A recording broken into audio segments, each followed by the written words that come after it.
Quels seront les enjeux pour notre hôpital, notre service d'hospitalisation à domicile et nos services de soins et de réadaptation à l'horizon 2030 ?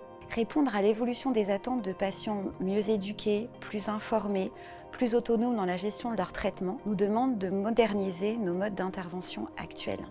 L'un des premiers enjeux sera donc de poursuivre notre virage ambulatoire. Les patients, les personnes préférant aujourd'hui être accompagnés en hôpital de jour qu'en hospitalisation traditionnelle parce que c'est moins contraignant. Il nous faudra donc dans les prochaines années voir comment nous pouvons augmenter ou transformer nos places en hôpital de jour.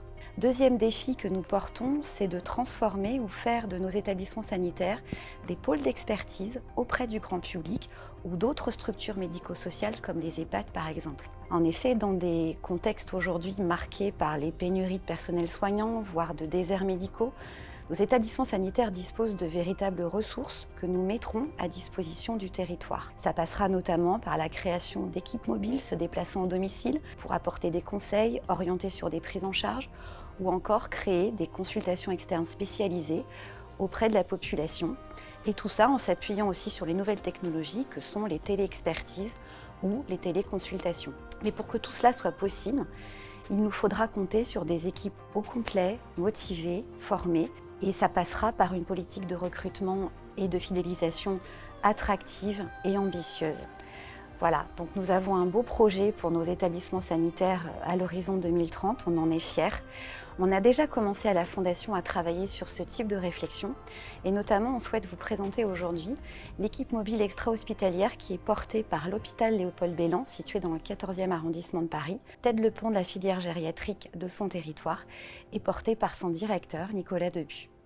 L'hôpital Léopold-Bellan est composé de 2 sites géographiques, un site situé dans le 10e arrondissement, qui est un hôpital de jour, et un site dans le 14e arrondissement, spécialisé en gériatrie. L'enjeu pour l'hôpital est de pouvoir diversifier son offre de prise en charge. Pour cela, nous avons développé en interne depuis maintenant plusieurs années de nombreux services, et depuis maintenant 2 ans, nous proposons une offre sur l'extérieur. Cette offre, c'est l'équipe mobile de gériatrie extra-hospitalière. Comment s'est construite cette équipe?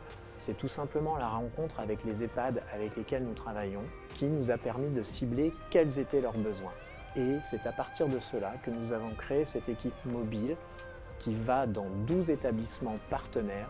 Ces établissements bénéficient de notre expertise en troubles du comportement. L'équipe mobile, c'est un bénéfice pour le patient. C'est apporter une expertise sans le déplacer et c'est le voir dans son environnement. Donc un bénéfice pour le patient et pour sa famille. C'est aussi un bénéfice pour les professionnels. Par exemple, l'expertise concernant les troubles psychocomportementaux est une des premières demandes des EHPAD, et ça tombe bien, c'est notre expertise. Au-delà de cette expertise, c'est proposer une collégialité, la possibilité de discuter ensemble de cas complexes pour des décisions parfois difficiles. C'est la pluridisciplinarité. À côté des médecins, il y a d'autres professionnels qui interviennent, qui peuvent donner des avis spécialisés dans la prise en charge de certains patients, mais qui viennent aussi pour des formations et vont apporter un regard spécialisé. L'équipe mobile, c'est un maillon dans une prise en charge complète. Donc c'est apporter aussi de la cohérence tout au long du parcours et on associe très volontiers à l'équipe mobile la télémédecine, mais aussi une orientation vers l'hospitalisation quand c'est nécessaire. Il faut essayer d'éviter les situations de crise ou les anticiper. Contribuer à l'éveil des très jeunes enfants, accompagner les enfants et les jeunes en situation de handicap ou nécessitant pour un temps d'être protégés, proposer également un soutien aux familles dans l'exercice de la parentalité, lors de l'annonce d'un diagnostic ou dans la compréhension du handicap de leur enfant. Ce sont les missions des professionnels de la Fondation qui interviennent dans les crèches ou les écoles, au sein de nos IME, de nos CESAD ou de nos foyers de protection de l'enfance. Avec bienveillance, les équipes permettent aux enfants d'acquérir des compétences et des repères pour une vie la plus autonome possible, en faisant l'apprentissage du vivre ensemble, l'apprentissage d'un mode de communication, en développant leur autonomie dans la vie quotidienne, en acquérant des compétences professionnelles pour accéder à un travail. Nos établissements ont toujours veillé à répondre de manière personnalisée aux besoins des enfants qui leur sont confiés et aux attentes exprimées par les familles. Aujourd'hui, nous souhaitons aller encore plus loin en développant des réponses plus inclusives et toujours adaptées à l'évolution des enfants. Dans les prochaines années, nous devrons ainsi relever plusieurs défis, diversifier notre offre d'accueil et notre fonctionnement dans les crèches pour répondre à l'évolution des demandes des familles et développer l'accueil d'enfants en situation de handicap ou de familles en situation de précarité dans ces crèches, Développer des prestations modulables en fonction du projet de chaque enfant, en passant par l'aide à la scolarisation dans les établissements scolaires, l'accueil de jour avec un enseignement adapté, le développement de la formation professionnelle, le suivi éducatif, social et thérapeutique à domicile, à l'école ou sur site, l'internat modulable pour favoriser l'autonomie du jeune et l'appui à l'accueil d'enfants en situation de handicap dans les centres de loisirs ou les associations sportives ou culturelles.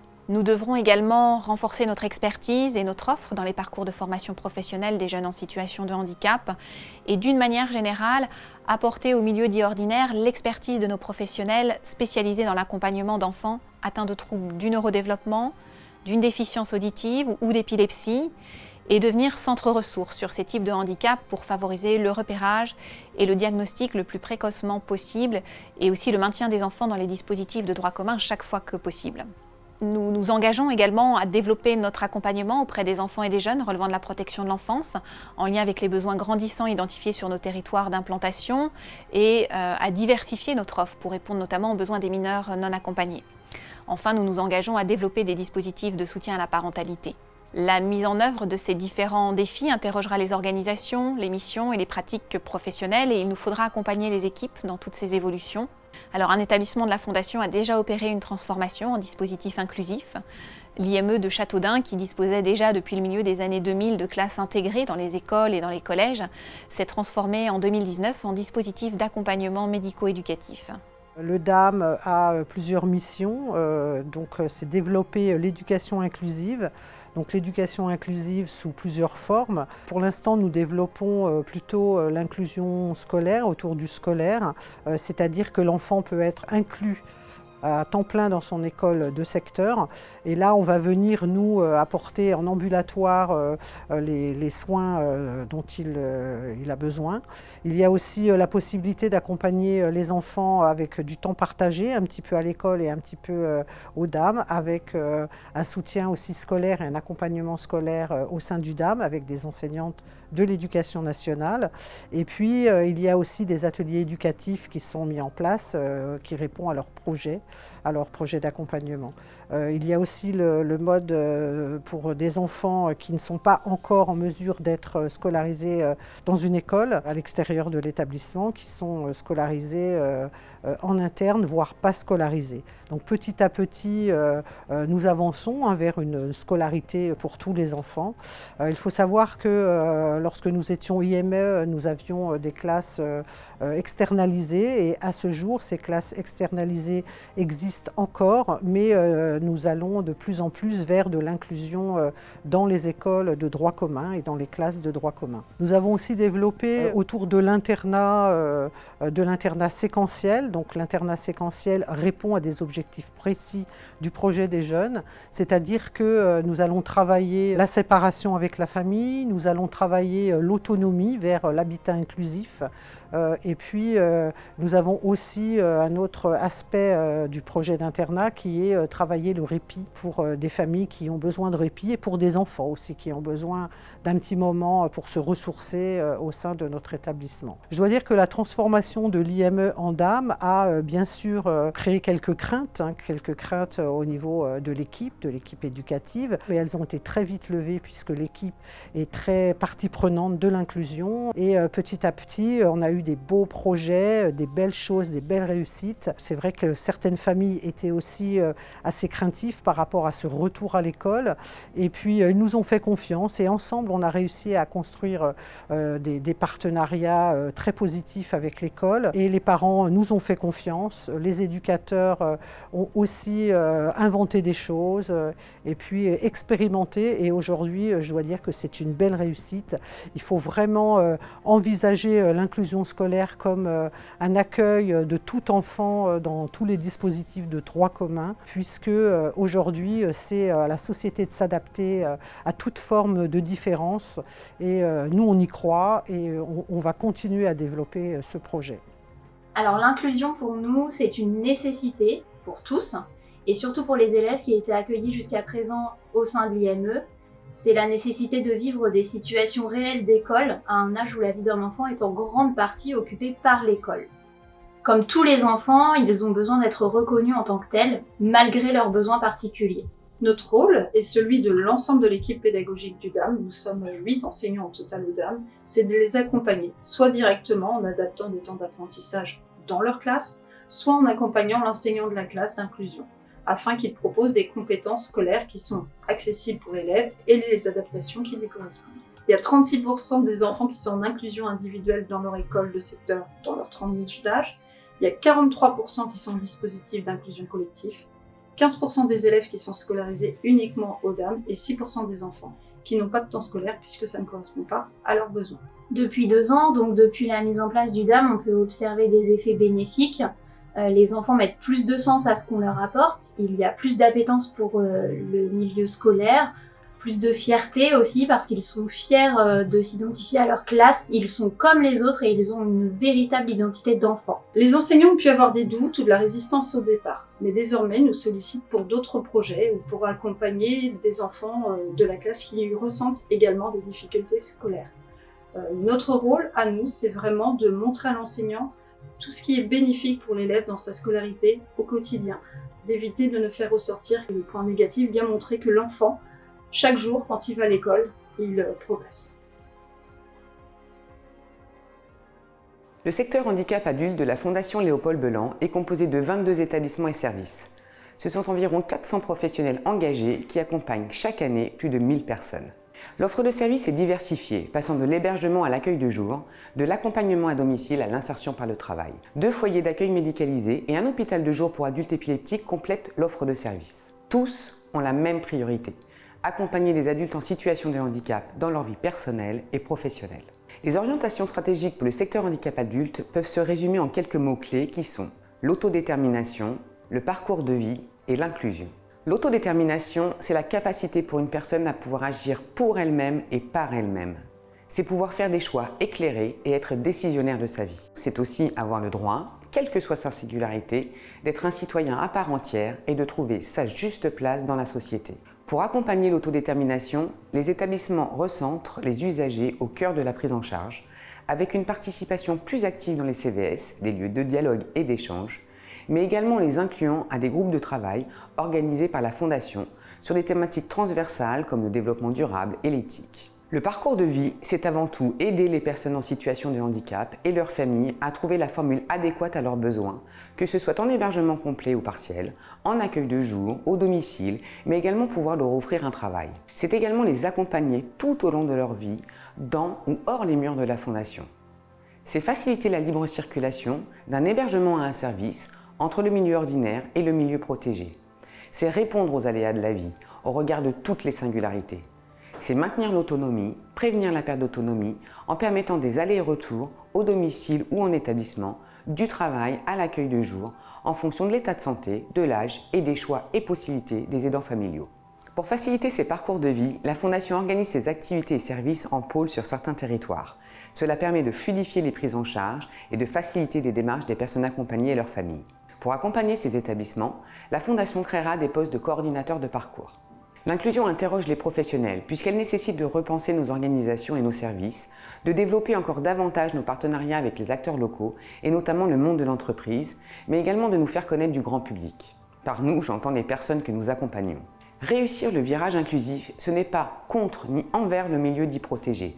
C'est offrir aux personnes en difficulté une prise en charge sur mesure qui réponde au mieux à leurs besoins. L'objectif est d'ouvrir des possibilités aux personnes, quelles que soient leurs difficultés, mentales, psychologiques ou cognitives.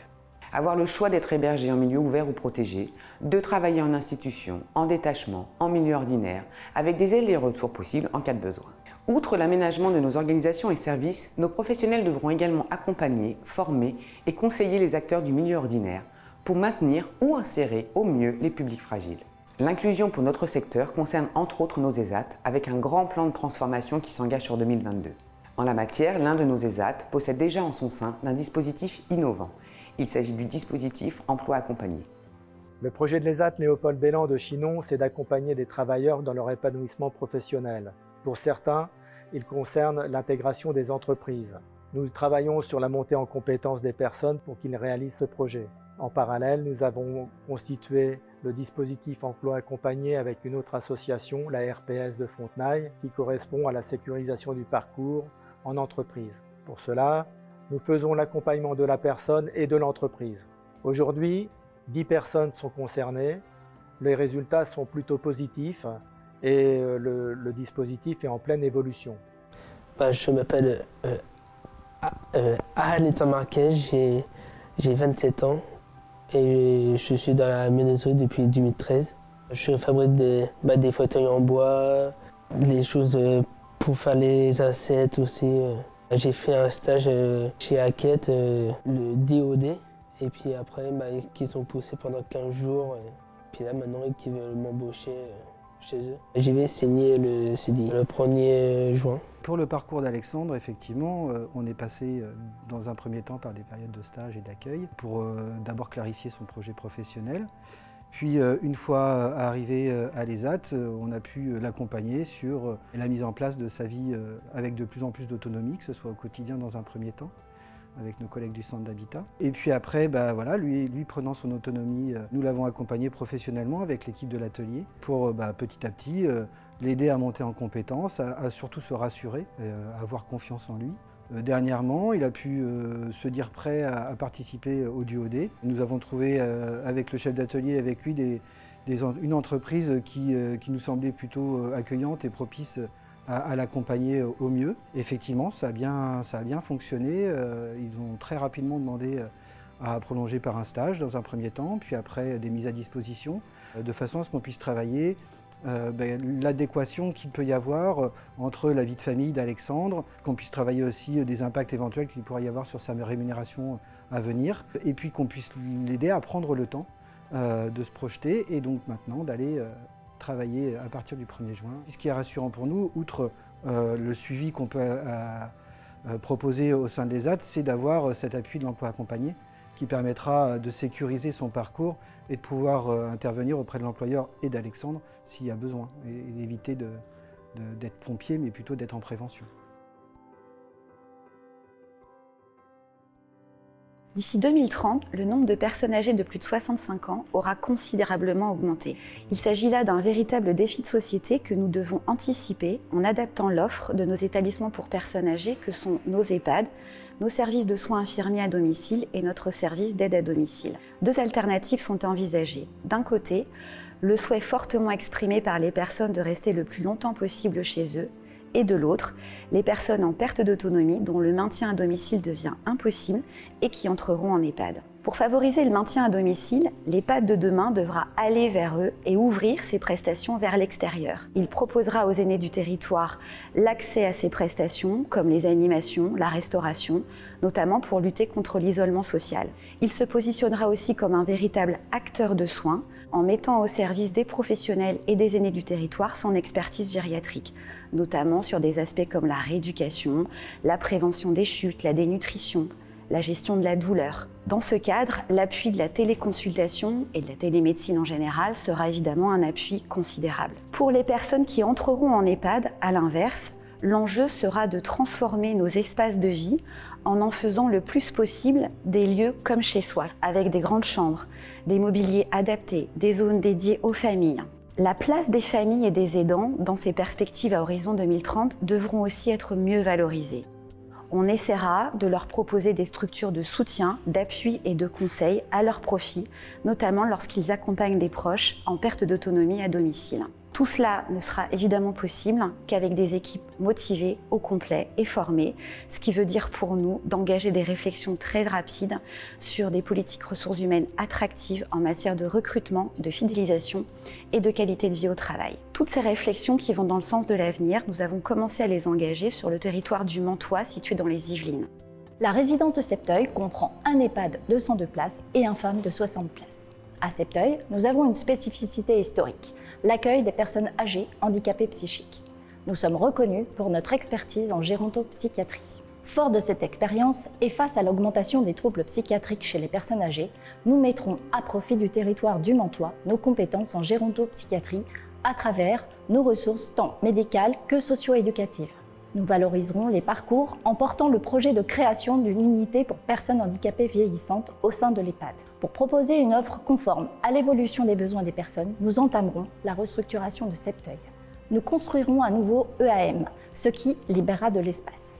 Cela nous permettra de supprimer les chambres doubles au profit des chambres individuelles plus spacieuses. Nous optimiserons l'accompagnement des personnes qui souffrent de la maladie d'Alzheimer. Nous leur proposerons des activités stimulantes au sein d'un projet de PASA. Enfin, nous ouvrirons notre EHPAD sur l'extérieur en faisant notamment un véritable tiers-lieu. Nous réhabiliterons l'étang que nous ouvrirons au Septeuillet. Le centre de gérontologie clinique de Magnanville regroupe 5 établissements. Un EHPAD de 324 lits, un SIAD de 195 places, un service d'HAD de 35 places, un ESAT de 39 places et enfin un centre de santé à orientation gériatrique. Ce centre de ressources territoriales de la personne âgée propose une palette de prestations et de services, aussi bien dans les murs de son EHPAD qu'au domicile des personnes âgées. Pour toujours mieux nous adapter aux besoins de la population, de nouvelles offres sont en cours de développement. Tout d'abord, un projet de refonte architecturale d'envergure est en cours, avec pour principaux objectifs d'offrir un chez-soi aux résidents.